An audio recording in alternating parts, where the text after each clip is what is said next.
سورہ احقاف کی آیت 30 میں ہے کہ جنات نے جا کر اپنی قوم سے کہا کہ ہم نے ایک کتاب سنی ہے جو اتاری گئی ہے، موسیٰ کے بعد تصدیق کرنے والی ہے، پہلی کتابوں کی رہنمائی کرتی ہے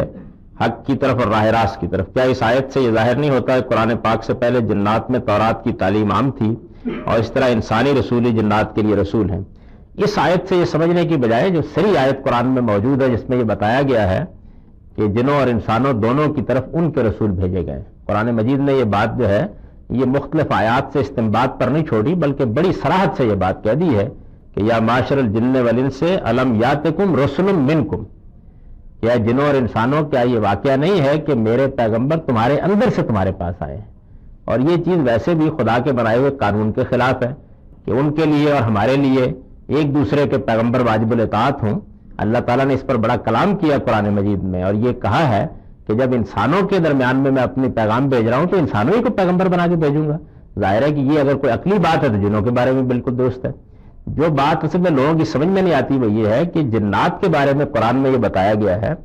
کہ وہ ہمارے معاملات کو دیکھتے ہیں، ہم ان کے معاملات کو نہیں دیکھتے۔ تو اگر وہ ہمارے معاملات کو دیکھتے ہیں تو اجمالی ایمان، کیونکہ حق کے معاملے میں تفریق نہیں کی جا سکتی، ان کے لیے لازم ہے کہ ہمارے پیغمبروں پر بلائیں۔ اجمالی ایمان یعنی شریعت ان کے پیغمبروں کی ہوگی لیکن حق کا وہ انکار نہیں کر سکتے۔ یہی چیز ہے جس کو اصل میں انہوں نے جا کے بیان کیا جب انہوں نے سنا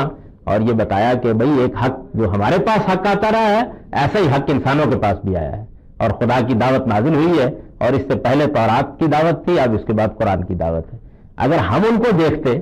تو ان کے پیغمبروں کے بارے میں بھی ہمیں یہی کرنا چاہیے تھا۔ اگر ہم میں سے کوئی اس دعوت کو سنتا تو ہم بھی آگے انسانوں کو یہ بتاتے کہ آج فلاں وادی میں ہم سفر کر رہے تھے، جنوں کے ایک رسول کو ہم نے سنا، وہی باتیں کہہ رہے تھے جو اللہ کا پیغمبر کہتا ہے، اور اسی بات کی دعوت دیتے۔ تو یہ ہے اصل بات۔